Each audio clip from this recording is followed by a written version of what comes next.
Hey family, this is my easy crawfish boil. If you want to know how to make that delicious butter sauce without all those complicated steps and make an easy crawfish boil, just keep watching.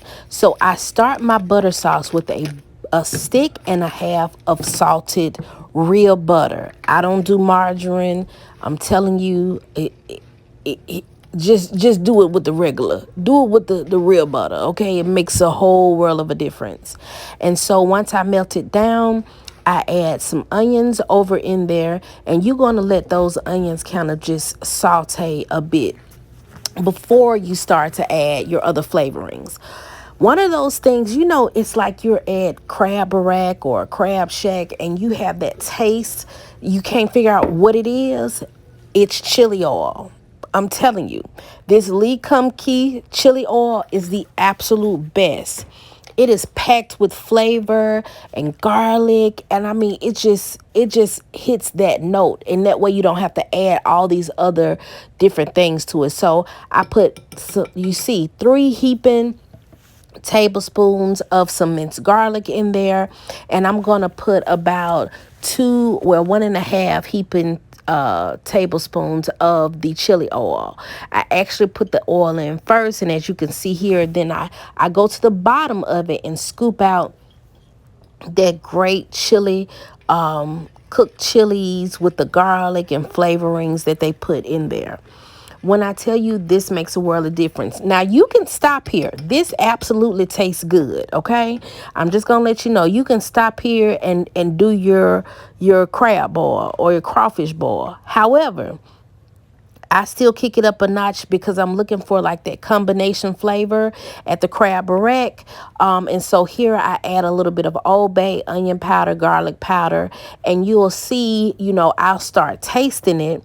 And as I started tasting it, I'm realizing, okay, it's missing a little something. And that last note that I was missing was the lemon pepper. So you want to go in and you're going to put you some lemon pepper in your sauce, as well as some freshly squeezed lemon juice. Now you don't have to put the lemon juice in until the pot has kind of simmered with some of those seasonings, just for about a minute or two, and then you want to finish off with your fresh lemon. I'm just a believer that seafood, like I love lemon flavored with seafood, and this just tops off the butter sauce. So here you'll see me tasting it just to make sure it's on point, it's good to go. And so now I'm going to start my big pot, which this is my Dutch pot, for my actual crawfish boil. One of the things I love about a boil is I put some sausage in there, but I'm going to cook my sausage separate. You want to make sure you get the sausage cooked. And so I'm letting as you can see here, my son tells me about this seasoning right here. I added a little bit of it, and it's like a Cajun seasoning to the butter sauce, but otherwise it was done. So I go back to my pot. That 1 stick of butter has melted. Yes, this has a lot of butter. Did you hear me? It has a lot of butter. Yes, it's got a lot of butter. This is what a seafood boil is. So from there, I add some onions into my Dutch pot, and I'm going to start to get that process cooking on down before I add, guess what, more garlic. You can't be shy with my seafood boils and garlic. They just go hand in hand. If you don't like garlic, this is not the boil for you. So as you can see here, I'm loading it up with about 3 tablespoons of garlic, and then I put a little bit of that garlic water that's in the jar down in the pan as well. So I'm just going to start letting that saute down, and then I start to build my flavor profile. One of my keys to a great, if I'm doing crawfish, if I'm doing crab legs, shrimp, it doesn't matter. I'm going to use some shrimp bouillon. I keep this in my house because bouillons just give you a pop of flavor that you need. And instead of having to buy like broths and things like that, I just keep either the bouillon powder or bouillon paste at my house. So here, once I put the shrimp bouillon in there, I'm going to add in some Old Bay seasoning and some of the staples like the lemon pepper, the onion powder, the garlic powder. And one thing about this step, you guys, just prepare yourself. Right now, this is intensely seasoned. And that is because you want to make sure your seasoning is intense. And it may seem like it's a little too much, but I'm going to put about 8 cups of water in this pan. So as you can see here, I taste just a tiny bit just to make sure that it's on par, because I'm going to add in so much water, and that's going to mellow out what you put in there. As you can see, I add a little bit more of shrimp bouillon. This truly is to taste.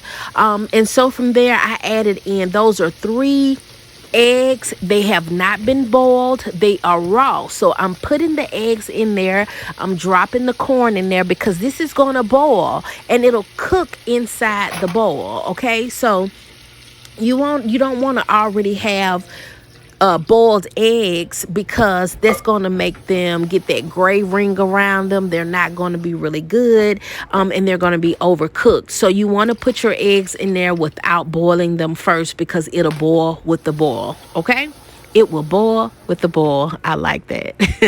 So I added my corn over in here, and one thing, as I got this starting to boil, I forgot to show me, I had a Idaho potato at the house, and I'm not really a huge fan of the potatoes, but I do like maybe 1 or 2 of them in there.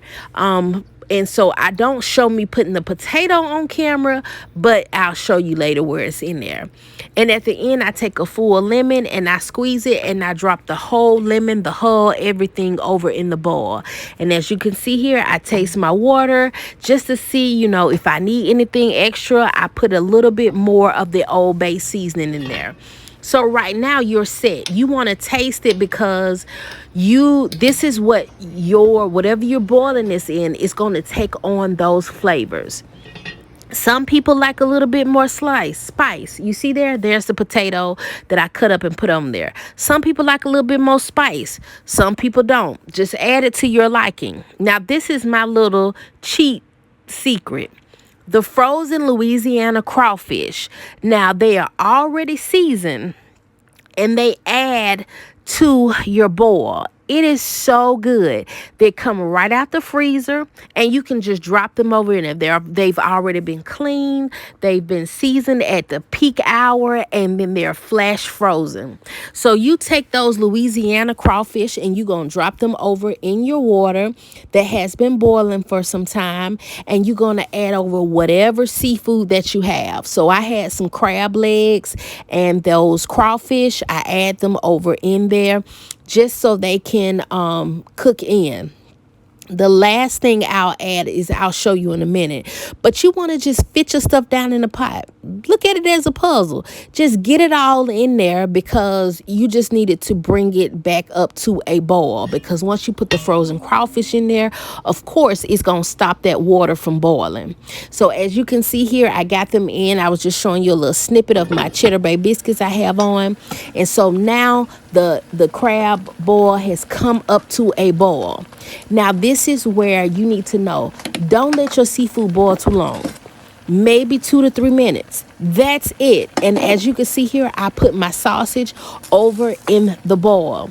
You want to make sure you don't overcook your seafood.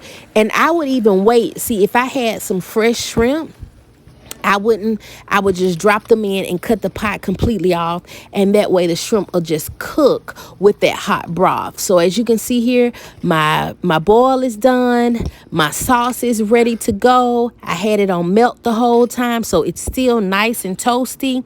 And my cheddar bay biscuits are ready, and now for me it's time to eat. I throw mine in a little container. It ain't nothing fancy over here, because a seafood boil is messy anyway.